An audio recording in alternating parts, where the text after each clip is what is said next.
Bakas pa rin ang takot sa mga residenteng nakaranas ng magnitude 6.9 na lindol dito sa Bugo, Cebu. Lalo pat nakaramdam pa rin sila ng mga aftershock. Kaya sa harapan ng Cebu Provincial Hospital, Bugo City, muna inaasikaso ang mga nasugatan sa lindol. Dito na rin sila nagpalipas ng gabi.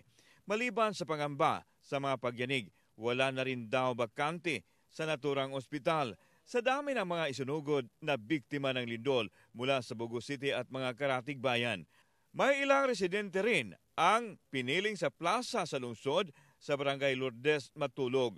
Isa sa kanila si Edeta de la Cruz. Sus, kahadlok, sir.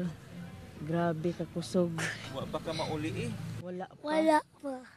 Nagsilabasa naman ang mga hospital staff sa lungsod ng yumanig ang aftershock na magnitude 5 mag-aalas 11 kagabi.